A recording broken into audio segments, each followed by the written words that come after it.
Hi, my name is Cameron Carlson with AnimeOnLocation.tv. I'm here at Matsuricon 2024 with Mr. Jordan Cruz. Hello, hey, how's it going? Super excited. This is my first Matsuricon ever, so I'm like ready and raring to go. It's a Friday, so let's do this thing. Con just started, so I'm ready. Well, the cool part is this is the first time we get you on camera. Yeah. So, how did you get started in the world of entertainment?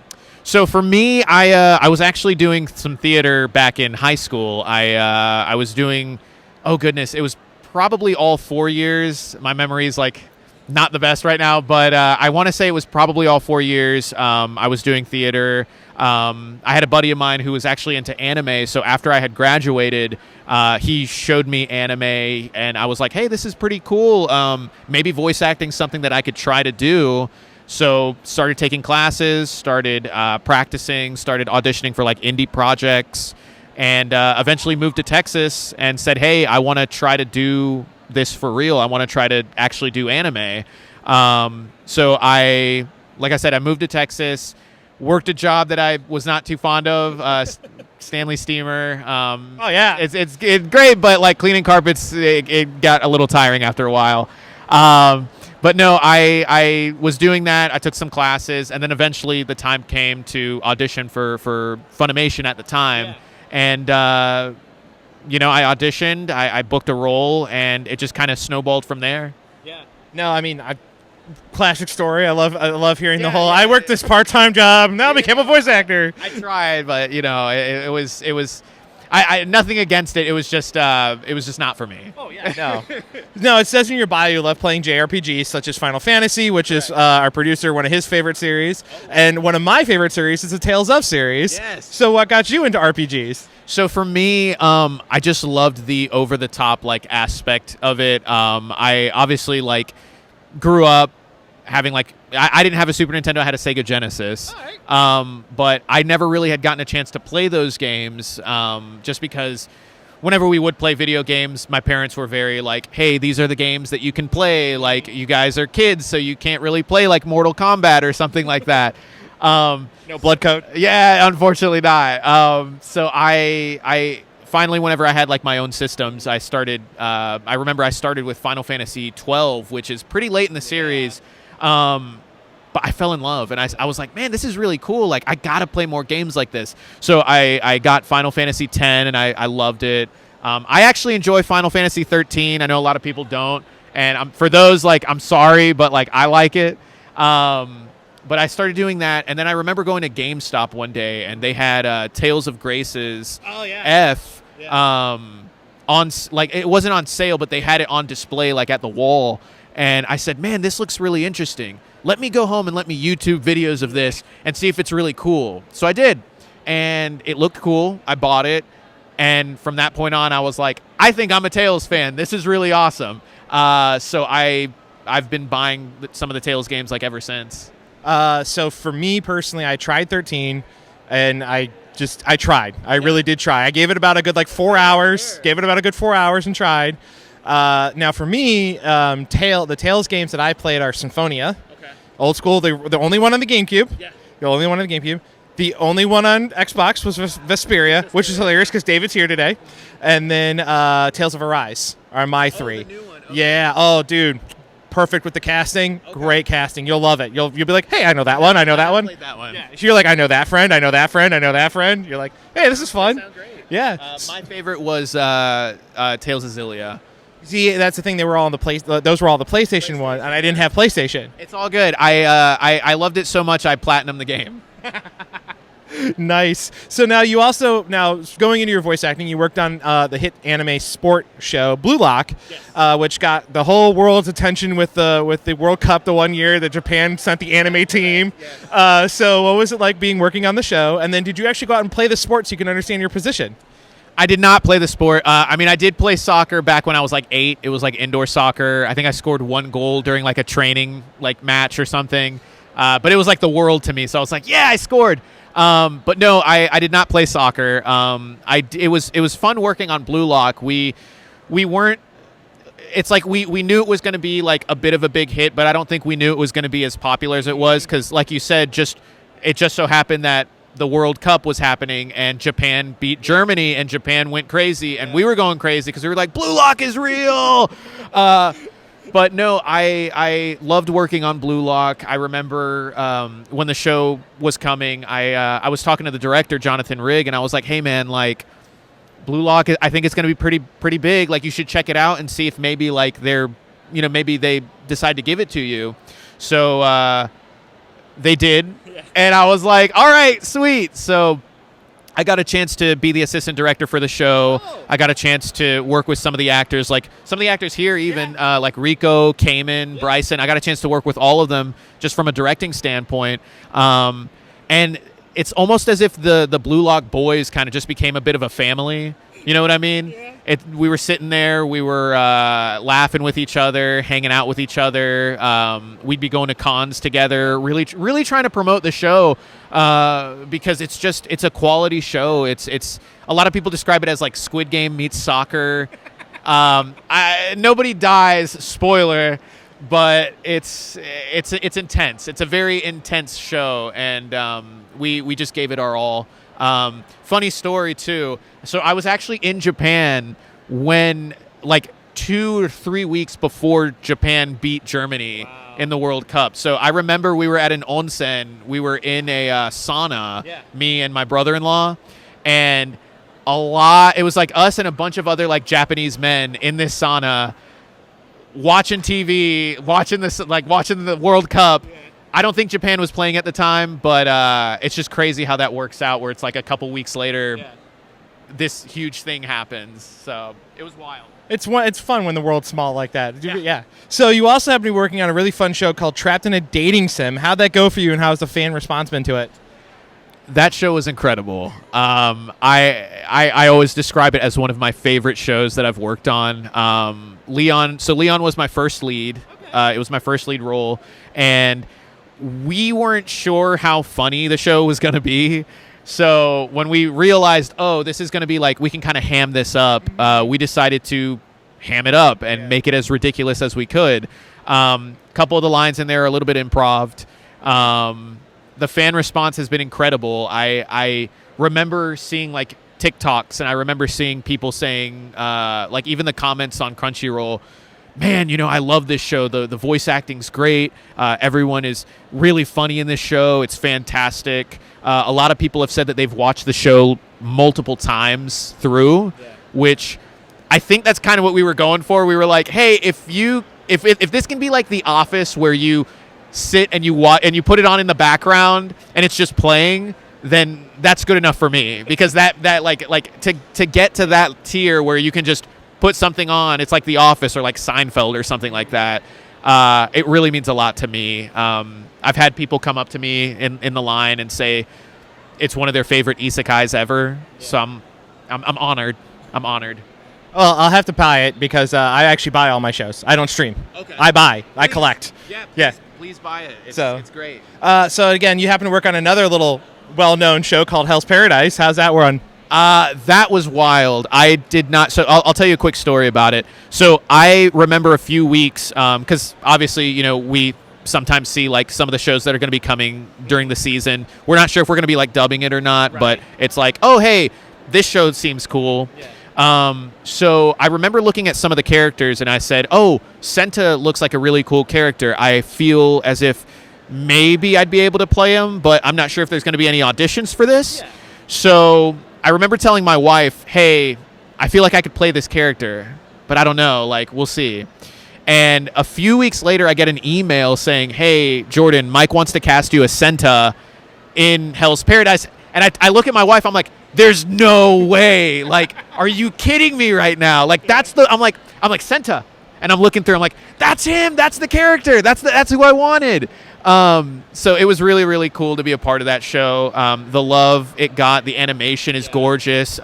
Opening theme is phenomenal. All the characters, you end up falling in love with them. Not going to give any spoilers, obviously, but it's a very intense show. Very violent. I say from what little I've seen via, Alejandro promoting it, you promoting it. Like I went through your guys', when I was writing the questions, I went through everybody's bios and everything and looked through all that. And I was like, and I looked up little clips every once in a while. I was like, man, this looks really, really intense. So yeah, eventually at some point I plan on, there's a lot I got to buy. It's very intense, very bloody. Yeah. So talking about your voice acting work, we know that a lot of voice actors start with walla, which is background noise, background character noises. What would you say from that experience of being doing a lot of walla has actually helped you when you get those lead roles? So walla has helped me, and I think it's helped a lot of other actors too, with our improv. A lot of times with walla, like the background stuff, we'll have examples in the script, but you never really want to use the examples too much, just because there might be other walla groups that are coming in and they have the same examples. So getting a chance to just improv a little bit, work with some other actors. A lot of actors that have done walla, they love it. Like I love it. Obviously it's always fun getting cast as a character, getting cast, getting a little bit more meat. But walla is fantastic too, because I get to play off of other actors. It's the four of us, maybe more, maybe less. Depends on what's called for. Exactly. In a room, we get to just chat with each other, make a funny little scene. It could be high school lunch cafeteria, cafeteria during lunch. Exactly, or this. It could be soldiers that are getting ready for war. So you never really know what you're coming in for.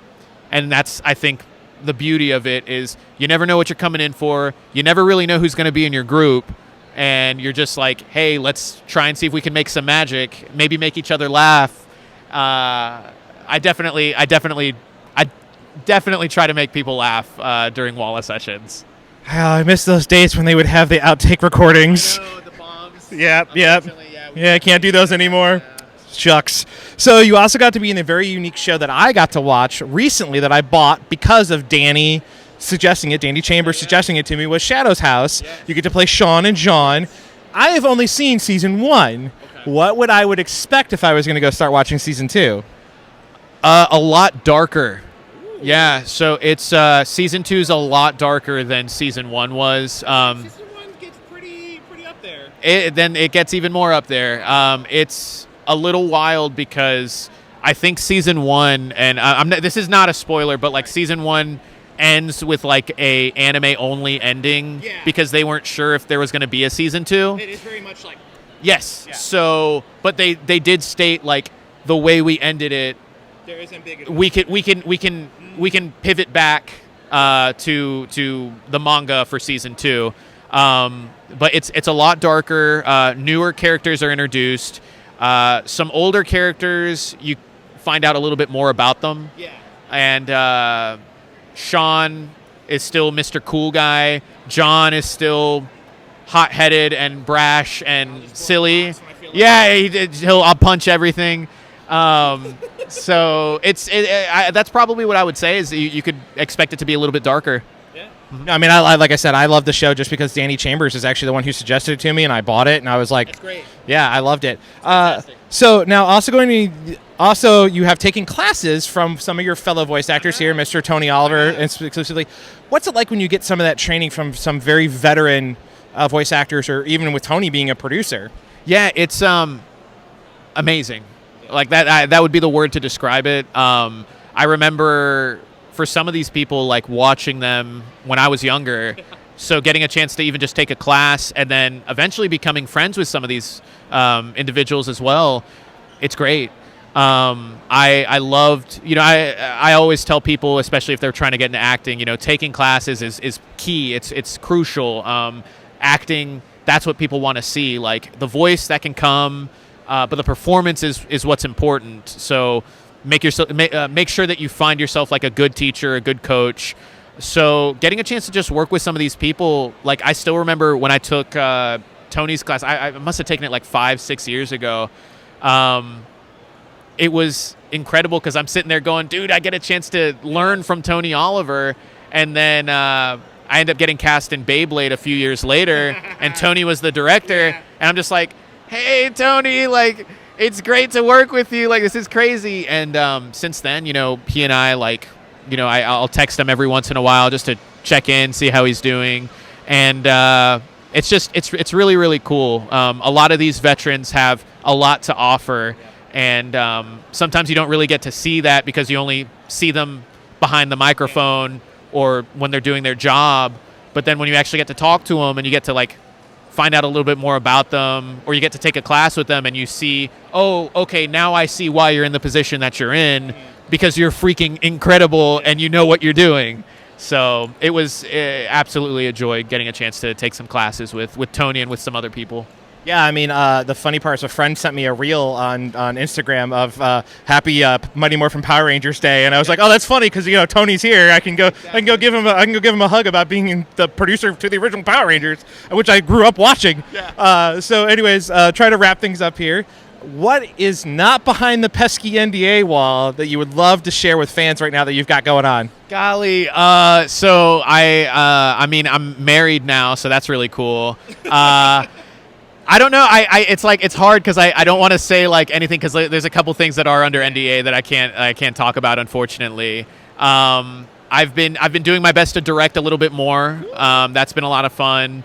Obviously, trying to enjoy life, spend time with my wife.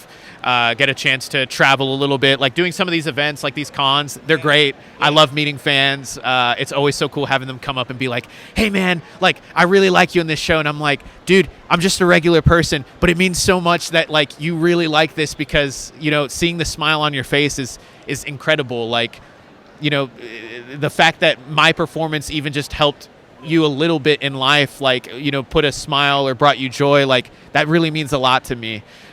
So getting a chance to travel, getting a chance to do these events, and then just, like I said, spending time with wife and family and just trying to be a regular guy at a con. So, well, kind of answered half my next question, but okay. So where can we follow you on the internet? Okay.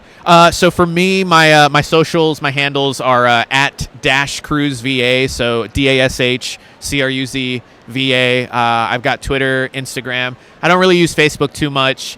And then I don't have like TikTok or anything like that. But those would be like my handles. And then goodness, I mean, I play Steam, but like I don't really. That's okay. I don't really. I kind of just do solo. I barely play with friends on there. Alrighty. Solo gamer. And then you kind of were answering the other question, but what would you love to say to any fan that has been keeping up with you since the beginning of your career? Thank you. Like I really do mean it. It's wild because 10 years ago, like I used to come to these conventions just as a fan, wanting to learn a little bit more. I was still very new to anime. So I remember like being on the other side of the table, being a little bit nervous to like come up to people, talk to them and be like, hey, I'm a really big fan of your stuff, but I don't want to bother you. And now being on the other side, I see that and I'm just like, you're not bothering me at all. Yeah. Like, I love the fact that you find so much joy, not only in anime or in my performance, but in everybody's performance. So yeah, no, thank you very much for sticking with me. I'm not going to let you down, and I hope that I can continue to snag some really awesome stuff that you guys enjoy. So thank you very much. Jordan, it's been wonderful. Thank you, my friend. Thank you so much. I appreciate it. Yeah. So, thank you so much, guys. Peace.